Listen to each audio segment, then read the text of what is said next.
Summer and vacation go hand in hand, but what about in the time of COVID? In a normal non-pandemic situation, carefree days spent at the beach would be right around the corner. But these aren't normal times. And right now, you're likely wondering if you can or should continue on with summer rentals or a trip to your beach house is scheduled. It's a fair question. Before you start planning a trip, here's everything, close to everything, you need to know about vacationing during this pandemic. First things first, should you even be considering a vacation right now? Honestly, that depends on who you're asking. For now, the Centers for Disease Control and Prevention, aka the CDC, recommends staying home as much as possible because, well, travel increases your chances of both getting and spreading COVID-19. This is what Dr. Richard Watkins, an associate professor of internal medicine at Northeast Ohio Medical University in Akron, Ohio, has to say about booking an Airbnb during COVID-19. We know that COVID-19 is still here.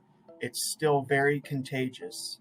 If you want to be the safest that you can possibly be, you need to stay home, you need to socially distance. Traveling is not low risk. And everybody has to decide for themselves what their level of risk is. If you want to travel, you want to stay at an Airbnb, there are some things that you can do to make it safer, but certainly staying at home is the safest. Other infectious disease experts, however, say the decision to travel is ultimately a personal one. This is Dr. Jill Weatherhead, an assistant professor of tropical medicine and infectious diseases at Baylor College of Medicine. We know that traveling of any sort at this time does involve some risk. And there are things that you can do to mitigate some of that risk. Of course, we still recommend, if feasible, that you stay home, but there are some steps that you could do when considering traveling outside of your local community. Next up, you need to consider the rental situation. As all 50 states start to reopen, short-term rentals are opening in different phases. But whether or not you can even rent a place depends on where you're going. Experts are split on whether or not it's even safe to rent an Airbnb or Vrbo.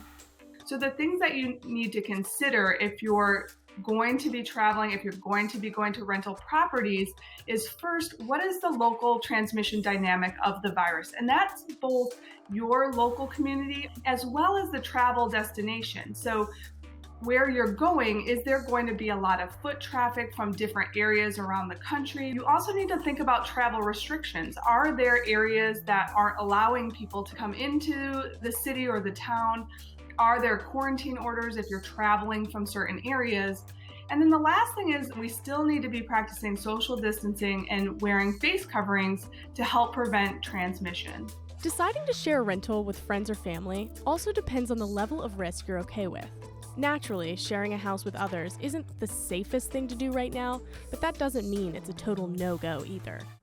The fewest amount of people that you would have in the rental with you is the safest, obviously. If you could just stick with immediate family members, your spouse, your children, ideally less than 10 would be the safest and give you the least amount of risk. So, what are rental booking sites doing to keep you safe? Booking sites like Vrbo and Airbnb have released cleaning guidelines for owners and property managers that include having cleaners wear PPE or personal protective equipment, prioritizing high-touch surfaces like light switches and tables, using a booking buffer to block out a space of time after a rental is used. This allows airborne particles to settle.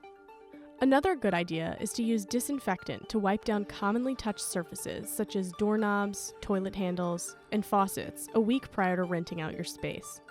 And no matter where you're going, you should also always practice social distancing by keeping 6 feet between your group and others, wear a mask if you're out in public, and wash your hands frequently. As for what you can do once you're actually on vacation, well, again, location is key. For example, as of May 28th in New York, New Jersey, Delaware, and Connecticut, beaches are open at 50% capacity, but you'll need to wear a mask anytime you can't keep 6 feet between you and others. Virginia and North Carolina have also both opened their beaches with social distancing guidelines. And while crowds in Daytona Beach became infamous for defying social distancing rules over Memorial Day weekend, Other Florida beaches, like in Fort Lauderdale, still aren't open for sunbathing, though you can take a nice walk along the shoreline. Though many restaurants are open nationwide, some are only offering drive-through or pickup services, or have limited outdoor seating for dine-in customers. Of course, all of this is changing day to day, so make sure you recheck what's open before heading out. Also, don't overlook your actual trip to a rental property. It'll likely be filled with pit stops, pumping gas, or getting takeout from a pickup window.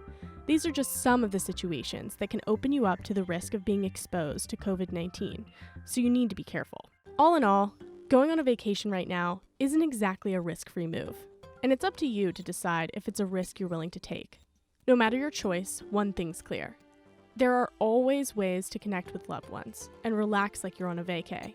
Whether that's from the safety of your own backyard via FaceTime or in a tight-knit social distancing group close to home. Summer will just look a little different this year.